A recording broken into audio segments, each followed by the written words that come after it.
What's going on, guys? Bruce Matson here, your host show, Metric Scout Fantasy Football. Week 1's over. It's done and in the books. It's time for us to work on the week 2. And what better else to do is look at our rankings. Today we're going over my top 40 running back rankings. And then I'll do it again later in the week. You might want to hit that subscribe button if you're somebody that likes to look at rankings, because I'm dropping them for each position every week this year to keep you guys ready to set your lineups. And I've been doing it twice on some positions. I'll do tiers later, like on Fridays and Saturdays as well, when I adjust them again, because I'm staying Bayesian and the information changes throughout the week. It's only Tuesday right now, so there's more data to come out for injuries and everything else. But this is a quick look at the rankings, and plus I'm dropping fantasy football content non-stop every day, 3, 4, 5 videos. So you're going to want to stay close to the channel if this is something you like. But let's go ahead and look at these running back rankings real quick. First thing I want to look at is the over-unders for the week. This is something different for a lot of people, but this is an important part of my process, especially for wide receivers, but for running backs too. This gives us an implied point total for the games. This gives us a projection almost for the game scripts. We also look at the spreads, but I have that with the players on the rankings. But when we look at the over-unders, we just want to look at this as whether this is going to be a high-scoring game or low-scoring game. We don't want to focus too much on the number itself, but whether it's going to be a high-flyer, explosive game, or a bottom dweller, a low guy. And also, when you look at these, just think things through. Think of the personnel on the teams, the weather and all that stuff, and whether, like, this team can crack that over, or whether this will be a lower scoring game than expected. Week 1, 2, 3, those early weeks of the season, they're more volatile because bettors and the bookies, because they have less info to act on. These over-unders here I got from oddshark.com. It's an average between a lot of booking sites. So it's from the over-unders from earlier today. Some of these probably changed already, but you may want to screenshot this so you have it throughout the week. Usually I'll use over-unders and spreads as my tiebreakers for some players, because if I think two players are close together, obviously I want to play the one that's in the better matchup. Makes sense to me. Let's move on to the rankings. Let's have some fun with this. Here are the top 10 of this week's running back rankings. And you're starting all these guys. You're starting every single one of them, unless you're in some weird league where you're barely rostering anybody. But these are all starting running backs in almost all leagues. I got Jonathan Taylor as my one. And honestly, it's hard to move him out of there. He's top 3 in most ranks because of the volume, because of how explosive he is. But Saquon and Christian McCaffrey are not far away. Both of them have 30-point upside this week. Saquon catching those balls out of the backfield, had a high target share last week, looked good, was explosive, had 21 miles an hour in one run, which was great. Christian McCaffrey against the Giants, I could see him doing some things as well. Austin Eckler's in a good matchup this week. Wasn't so great last week, but we're willing to roll the dice against the Kansas City Chiefs. And plus the volume, plus the explosiveness of this game, 54.5 over-under. Spread is tight, so this should lead to some opportunity for him. Deandre Swift was a monster last week against the Eagles. His work in the passing game gives him that upside and the floor, and he's explosive. He gets some red zone looks. I think this is going to be another opportunity for him to smash against Washington, and I'm going to be putting him in lineups every week, no matter what, because I know this team wants to run through him and use him in the passing game. Dalvin Cook, not the greatest week last week, but he was getting volume, and you want to chase workload, you want to chase volume. He was getting the touches, and if he continues to get the touches, he's going to eventually score. Both running backs for Detroit was able to move on Philadelphia and put up fantasy points. That means the same thing with Dalvin. He's going to have that opportunity. We got a really high over-under in this game, 51.5 points. Another barn burner here. So we could see him be in a position to where he's going to get a lot of opportunity. Joe Mixon against Dallas. The spread here and over-under Very interesting. The spread has the Bengals favored by 7.5 points. That means they're projecting them to lead heavy in this game. And of course, Cooper Rush at quarterback. Dallas's offensive line is broken. We should expect the Bengals to have their get-right game from their loss to the Steelers. With that being said, they should be using Mixon at the end of this game, pounding him out, getting those extra yardage in the third and fourth quarter. Because why not? Dallas is not going to be ahead. They're not going to be causing the Bengals to play from behind. So while we're in the second, third, fourth quarter, they're going to be able to slow things down, use the run game, use Joe Mixon. And what I also like about Joe Mixon is good in the passing game as well, and the Bengals like using him in the passing game. James Conner, because why not? 5.5 over-under, explosive game. They've been using him in the passing game. He was almost like a big scat back last week. So let's see what he does this week against Vegas. So it's going to be an interesting one. I'm starting him this week. Same with Lenny Fournette. Gets volume. Looked good last week. Looked very explosive for a guy that was overweight in camp. 44 over-under. Tight game script. Against New Orleans where anything can happen. Divisional game. Let's roll with it. Nick Chubb. Browns were running it up. We saw them do that last week. Playing against the Jets. Low-scoring game, though. This could be a low one that does not produce many fantasy producers. But with the Browns favored by 6 points, that means they're going to potentially be ahead in this one. And if they are, if things lie with the projections, that means Chubb and company will be running it down in the end of the game to close it out, give him some opportunities, maybe allow him to get a rushing touchdown or so. Let's see what happens with him getting that volume, with him being explosive. I could see him producing pretty well. Everybody in this list here in the top 10, you're starting, bar none. In the top part of this top 20 here, 11 through 20, you could bump them up there in the tiers with some of those guys in the back end of the top 10. So let's start things here. From 11 to 20, though, Javonte Williams was used heavy in the passing game. Used heavy in the passing game this week. And you know what? The spread here is very advantageous for the run game for Denver, especially if things align with that. But Houston's sneaky. They got a lot of fight in them. We saw that last week. This is going to be very interesting. Very interesting. But Javonte Williams is going to get a lot of workload. He's going to get those opportunities. Denver moves the ball pretty well. Well, they didn't on Monday, but they're at least projected to do so. So I guess I'll give them that much. But Houston could make this a game. They're a sneaky team. They did that against the Colts. So let's see. But the over-under's low. The spread's pretty high. Javonte Williams is going to get some run. Antonio Gibson, explosive dude, catching the ball in the backfield in Detroit. Detroit had an explosive game against Philly last week, and Vegas is looking at that as well with a 49 over-under, and we got a tight spread. So if Washington needs to throw the ball, Gibson might get some check down passes. Alvin Kamara. I'm not hating on him or anything. I still consider him like RB1 profile for this week at 13 rank. That's not too far behind. There's just some other guys that I have a little bit ahead of him, but I feel like the upside's there as well, especially he gets used in the passing game. It wasn't glorious last week, but it's still good enough to get the job done this week as long as he gets that workload. You just got to pay attention to what he's doing.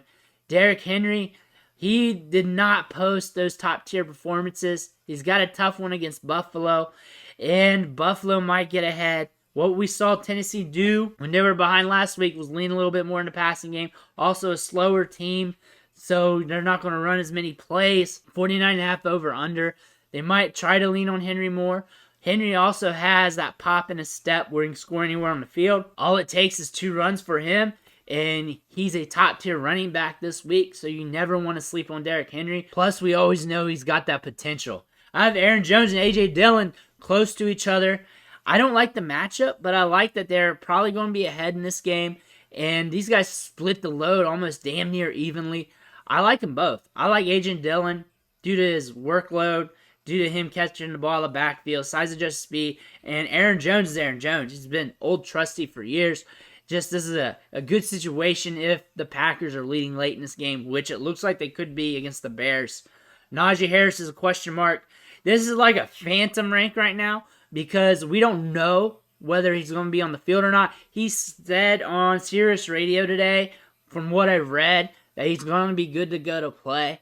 However, we heard J.K. Dobbins said he was going to be good to go for week 1 earlier this offseason. How that pan out? I can listen to players, I can believe players, I can do what I want, but until they're actually on the field taking carries, that's what matters. But if Naji's on the field, he's going to have the opportunity to get those touches. And then it matters how much touches he's going to get, how much workload. That's why I got him ranked a little low in this phantom rank. 2, the over-under is kind of low. The Patriots are a slower-paced team. This could be a slow, ugly game. It could break open as well. But I'm very cautious with Naji right here with this ranking. But I also don't want to sleep on him either, especially saying he's going to play. At 18, I think we should be done sleeping on Cordarrelle Patterson. He runs through this offense. He gets the volume, and he has the athleticism. We have a good matchup here against the Rams. 47.5 over-under. The spread isn't as sexy, but he also gets used in the passing game. So we could get some volume here. At RB18, it's not too pricey to put him at. Devin Singletary here at RB19. A little spicy for me, really. I don't like that as much when I look at the slide right here. But against Tennessee, and Buffalo can move it. Buffalo's an explosive offense. And if they're moving the ball with Devin Singletary, he's catching passes out of the backfield, he could get you some production. He was getting some good volume last week.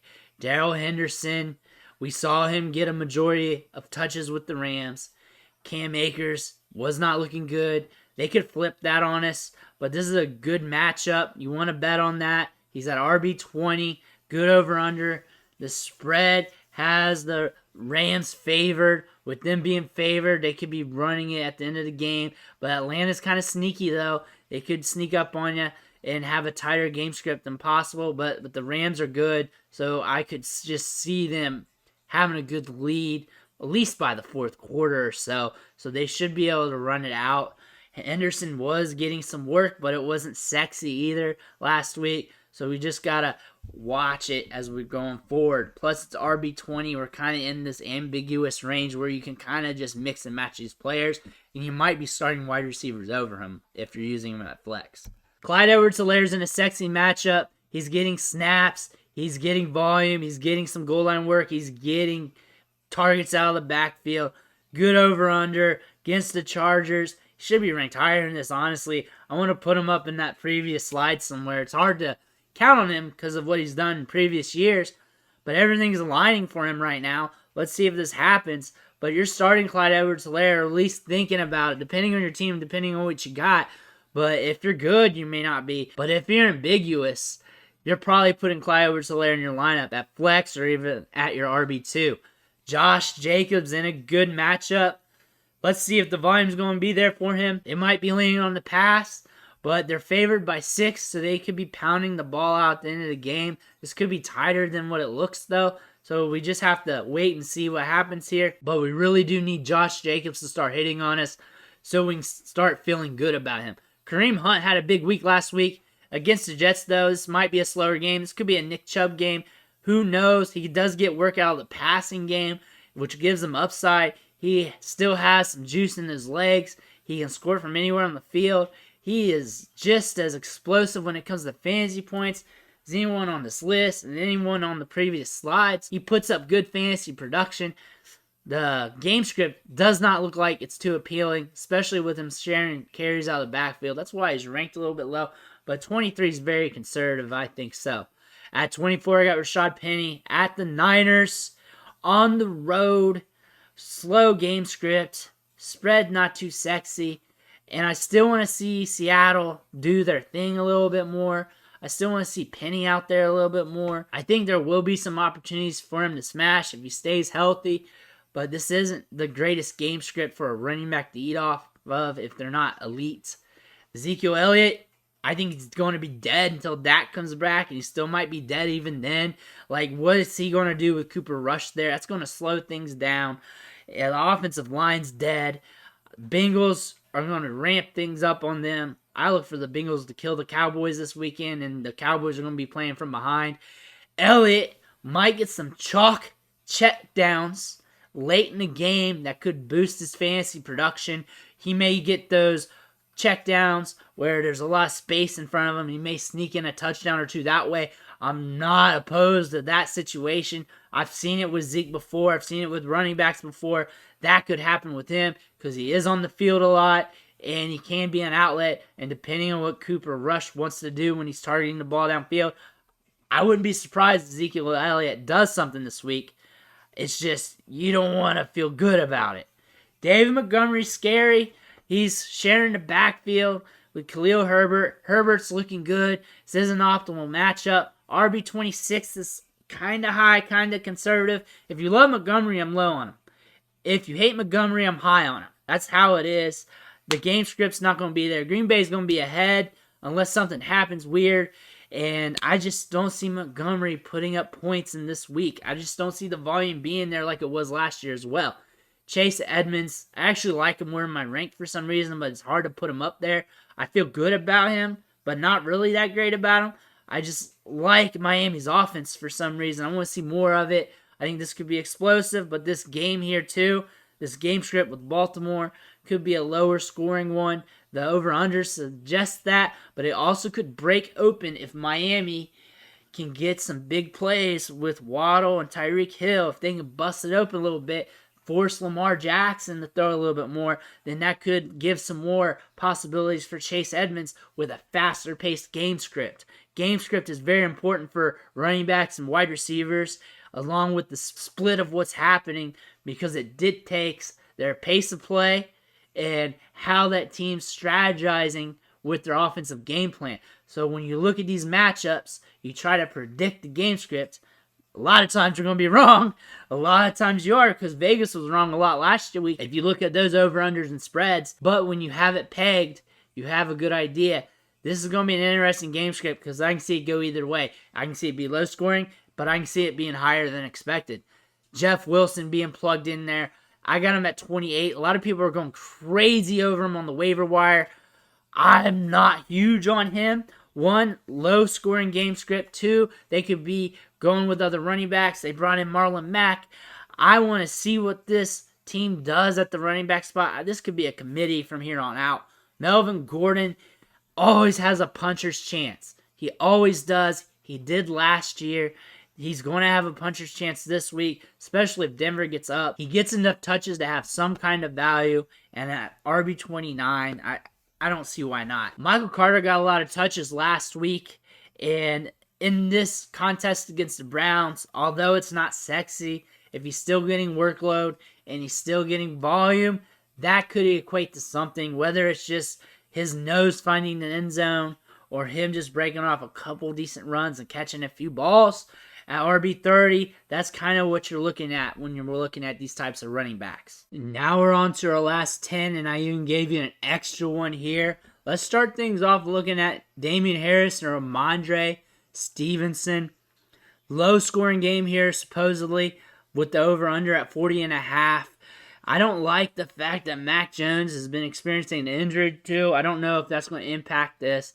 New England's a slower paced team. They're not really going to look to air it out and be fast with it. So less opportunities, but someone's got to score. So one of these guys might hit the end zone. That's one thing you want to look at here. So you don't want to fade them completely, but you also want to be cautious. Travis Etienne, you also want to be cautious with. He looked okay last week, but also didn't look great either. He was using the passing game. He was getting workload, but there were some missed opportunities. A lot of people are down on him, which is understandable, but it was 1 week, one game, and this is technically his rookie season, so you want to give him some leeway because there's a chance that he could all of a sudden go off like that. This is an optimal game script for him. There's a higher projected outcome. May or may not happen that way, but there's a chance for that. Tony Pollard, I'm kind of scared of right now. Cooper Rush situation still, same as Zeke, but could get opportunities with them being down in this game or should be down in this game. This is the game I'm definitely for sure feeling that the game script is going to go how I feel with Cincinnati killing the Cowboys. But let's see what Tony Pollard does here in garbage time when Dallas is trailing with Cooper Rush at quarterback. James Robson had a good week. Let's see if he can find the end zone this week. Another volatile running back. that could score on you. Breece Hall's been very explosive, getting usage in the passing game. We could see that in this contest. Low over under, though. Sharing the backfield. Odds aren't good, but we could see it happen. Damien Pierce was expecting to get more workload out of him. We want to see that increase. We also want to see him get more usage in the passing game. This game script, looking at the over-under and spread, dictates that Houston might be in another dogfight. I like Houston. I think they're that scrappy team that nobody's pegging to be good, that could get better teams some fights, some upsets here. I like Houston that way, but this is going to be another interesting matchup with them. Damien Pearson is another guy to look at. Let's go down to Rex Burkhead. He was catching passes out of the backfield, a sneaky option. And if this game script flips on its head like it did last week, he could be a valuable running back. But we don't know. We don't want to bank on that. We don't want to bank on Cam Akers either because we know what the fuck happened last week. It wasn't good. Jamal Williams, if you want to use a lesser running back that has some juice, some upside due to his situation and workload, that's a guy you kind of want to lean on. He should be maybe ranked a little higher, but it's hard to put him up ahead of Pierce. Breece Hall's got that explosiveness in his game. Ramondre Stevenson and Naji Harris, you know what you're going to get from them, kind of. James Robson, it's pretty much the same thing as Jamal Williams, but has a little bit more upside with the volume. Travis Etienne, explosive. Tony Pollard might get more work than expected in the passing game. It's kind of why Jamal Williams is down there, but I like him. And if I have him at flex, it's probably going to be a choice between him and a wide receiver.